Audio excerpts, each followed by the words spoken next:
We're just one episode away from the end of KanoKari, and we finally have a full harem. 14 years ago, I talked about harem anime for the first time, and I talked about the three main character types that you need in order to have a proper harem. Those three character types being the bitch, the slut, and the pussy. Here we finally have the pussy character making her appearance, that being Sumi, who is so shy that she can barely even get a word out.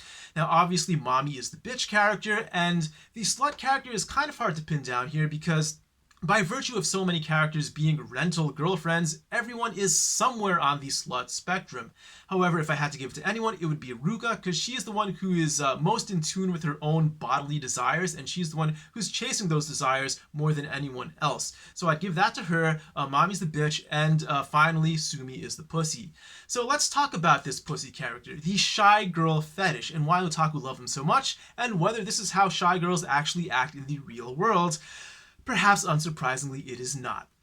Alright, so why do otaku love shy girls? First of all, there's the impression that if she's shy, she probably doesn't have much experience with men because she's going to shy away from interactions with men, and therefore she's not going to really have any sexual experience. She's going to be perhaps a virgin loser, just like the otaku who craves this kind of character, right? And also, if she's a shy character, she's probably going to follow your lead. You're going to fall into that traditional gender role of the male being the leader, the female being the follower.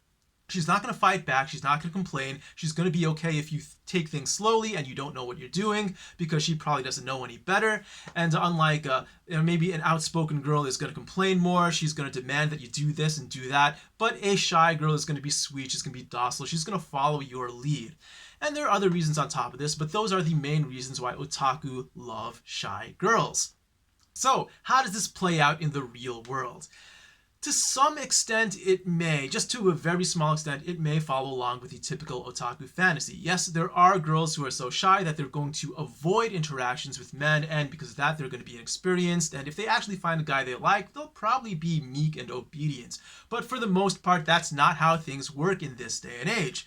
The fact is, if you are a mildly attractive girl in 2020 and you regularly set foot in public, it doesn't matter whether you're shy or not. If you are a male and you are shy, your shyness is a huge impediment to getting anywhere with women. But if you are a woman and you are shy, that is not a huge impediment to getting anywhere with men, because men are going to be the ones who approach you.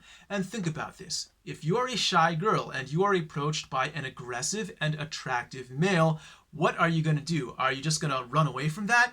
You're just going to kind of follow along. I mean, that's the kind of otaku fantasy, right? The shy girl is going to follow along with you. Well, this girl, she's just going to follow along with whatever that attractive, aggressive guy wants to do with her, because somewhere in the back of her mind, that is what she wants. She wants to get with this guy, and even though her personality kind of interferes with that, it's not going to stop her because she doesn't have to be the one who's proactive. She doesn't have to be the one who makes the move. She can be totally passive and let that guy do everything to her.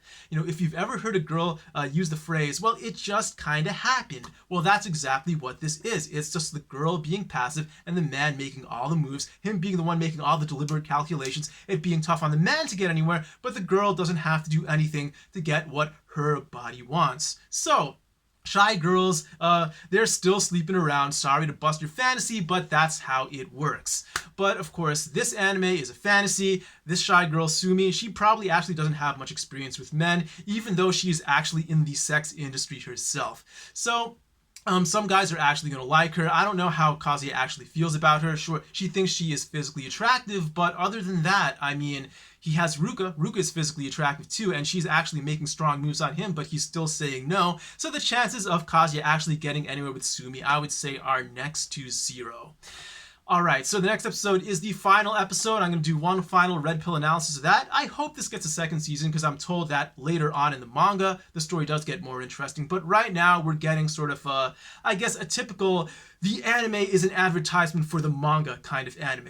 This one, it probably isn't going to really conclude after 12 episodes. It's just going to leave the door open for you to want to read the manga afterwards. I don't really think that I will, but if there is a second season, I will definitely watch it.